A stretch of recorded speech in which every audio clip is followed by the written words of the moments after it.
வணக்கம். இன்றைய பிஎன்சியின் செய்திகளை வழங்குவதற்காக நான் ஷாலினி மூர்த்தி. விரிவான செய்திகளை பார்ப்பதற்கு முன்னதாக தலைப்புச் செய்திகளை பார்க்கலாம். அதிமுக பாஜக தலைமையிலான கூட்டணியில் இணைந்த பாமக தமிழகத்தை உருவாக்க வலிமையான கூட்டணி அமைந்துள்ளதாக இபிஎஸ் பெருமிதம்.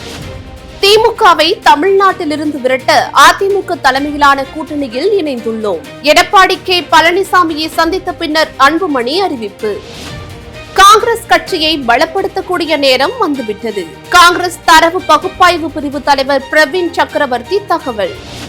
அலங்காநல்லூரில் ஜல்லிக்கட்டு போட்டிக்கான முகூர்த்த கால் நடப்பட்டது. அமைச்சர் மூர்த்தி கிராம மக்கள் முன்னிலையில் சுவாமிக்கு அபிஷேகம். அமைச்சர் கே என் நேருவுக்கு எதிராக ஹைகோர்ட்டில் அதிமுக வழக்கு. 1020 கோடி ரூபாய் அளவுக்கு லஞ்சம் பெறப்பட்டுள்ளதாக குற்றச்சாட்டு. இனி வருவது விரிவான செய்திகள். அதிமுக பாஜக தலைமையிலான கூட்டணியில் அன்புமணி தலைமையிலான பாட்டாளி மக்கள் கட்சி இணைந்துள்ளது. இதனை செய்தியாளர்களுக்கு தெரிவித்த அதிமுக பொதுச் செயலாளர் எடப்பாடி கே பழனிசாமி, எங்களது கூட்டணி வெற்றி கூட்டணி என்றும் தெரிவித்தார். நடைபெறவுள்ள சட்டசபை தேர்தலில் மக்கள் விரோத திமுக ஆட்சியை அகற்ற வேண்டும் என்ற லட்சியத்தின் அடிப்படையில் ஒரு வலிமையான தமிழகத்தை உருவாக்க வலிமையான கூட்டணி அமைத்துள்ளதாக கூறினார். மக்களுக்கு தேவையான திட்டத்தை கொடுக்கிற அரசு அமைய எங்களது கூட்டணி 234 தொகுதிகளிலும் பெரும்பாலான இடங்களில் வெற்றி பெற்று அதிமுக தனி பெரும்பான்மையுடன் ஆட்சி அமைக்கும் என்றும் கூறினார். சட்டசபை தேர்தலுக்கு இன்னும் சில மாதங்களே உள்ள நிலையில் அதிமுக பாஜக கூட்டணியில் பாட்டாளி மக்கள் கட்சி இணைந்துள்ளது. சென்னை பசுமை வழிச்சாலையில் அதிமுக பொதுச் செயலாளர் எடப்பாடி கே பழனிசாமியை நேரில் சந்தித்த அன்புமணி, திமுகவை தமிழ்நாட்டிலிருந்து விரட்ட அதிமுக தலைமையிலான வலிமையான கூட்டணியில் இணைந்துள்ளதாக கூறினார். மக்கள் விரும்பும் கூட்டணியை அமைத்துள்ளதாகவும் அன்புமணி தெரிவித்துள்ளார். அதிமுக கூட்டணியில் இணைந்துள்ள பாட்டாளி மக்கள் கட்சி போட்டியிடும் தொகுதிகள் முடிவு செய்யப்பட்டுள்ளதாக அதிமுக பொதுச் செயலாளர் எடப்பாடி கே பழனிசாமி தெரிவித்துள்ளார். செய்தியாளர்களிடம் பேசிய புரட்சித் தமிழர் எடப்பாடி கே பழனிசாமி, எங்களது கூட்டணியில் அதிமுக, பாஜக, பாமக ஆகிய 3 கட்சிகளும் இணைந்து இரவு பகல் பார்க்காமல் தேனீக்கள் எறும்புகள் போல சுறுசுறுப்பாக செயல்பட்டு மிகப்பெரிய வெற்றி பெறும் என்பதை மகிழ்ச்சியுடன் தெரிவித்துக் கொள்கிறேன் என்றார். தொகுதிகளின் எண்ணிக்கையை நாங்கள் முடிவு செய்துவிட்டோம் என்றும் மற்றவை பின்பு அறிவிப்போம் என்றும் தெரிவித்தார். பலவீனமான நிலையில் இருக்கக்கூடிய காங்கிரஸ் கட்சியை பலப்படுத்தக்கூடிய நேரம் வந்துவிட்டது என்று காங்கிரஸ் தரவு பகுப்பாய்வு பிரிவு தலைவர் பிரவீன் சக்கரவர்த்தி கூறியுள்ளார். செய்தியாளர்களிடம் பேசிய அவர், சமீபத்தில் விஜயை சந்தித்தது குறித்து கேள்வி எழுப்பப்பட்டது. அதற்கு பதிலளித்த பிரவீன் சக்கரவர்த்தி, தாவிக தலைவர் விஜயை சந்தித்தது உண்மைதான் என்றார். விஜயுடன் என்ன பேசினோம் என்று இப்போது கூற முடியாது என்றார். ஆட்சி அதிகாரத்தில் பங்கு கேட்க வேண்டிய நேரம் வந்துவிட்டது என்று கூறிய பிரவீன் சக்கரவர்த்தி, தேர்தலில் யாருடன் கூட்டணி என்பது குறித்து காங்கிரஸ் கட்சி தலைமை முடிவு செய்யும் என்றும் பிரவீன் சக்கரவர்த்தி கூறியுள்ளார்.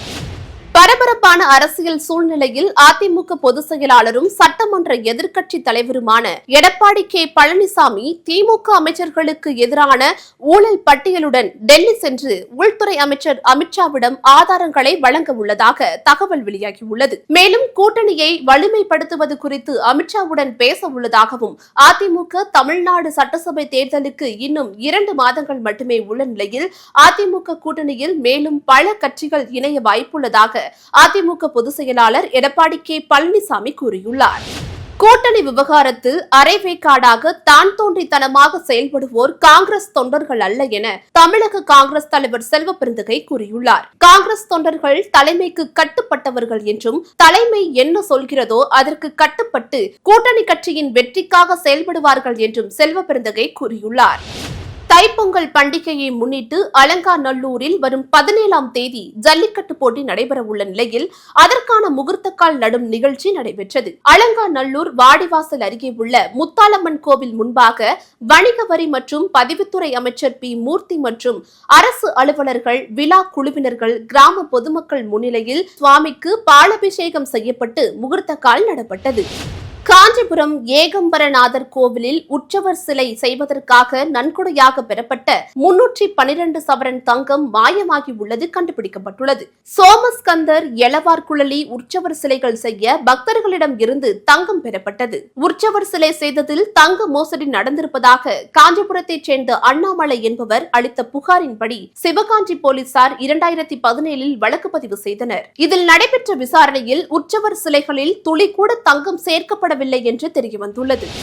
அதிமுக பாமக கூட்டணி எதிர்பார்த்ததுதான் என்று நாம் தமிழர் கட்சியின் தலைமை ஒருங்கிணைப்பாளர் சீமான் கூறியுள்ளார். இது ஒன்றுதான் அவர்களுக்கான வாய்ப்பு என்றும் சீமான் தெரிவித்துள்ளார். செய்தியாளர்களிடம் பேசிய சீமான், லட்சக்கணக்கான ஓட்டு வங்கி உள்ள அரசு ஊழியர்களுக்கு செவிசாய்க்கும் அரசு தூய்மை பணியாளர்களை கண்டு கொள்ளாமல் விட்டுவிட்டதாக கூறியுள்ளார்.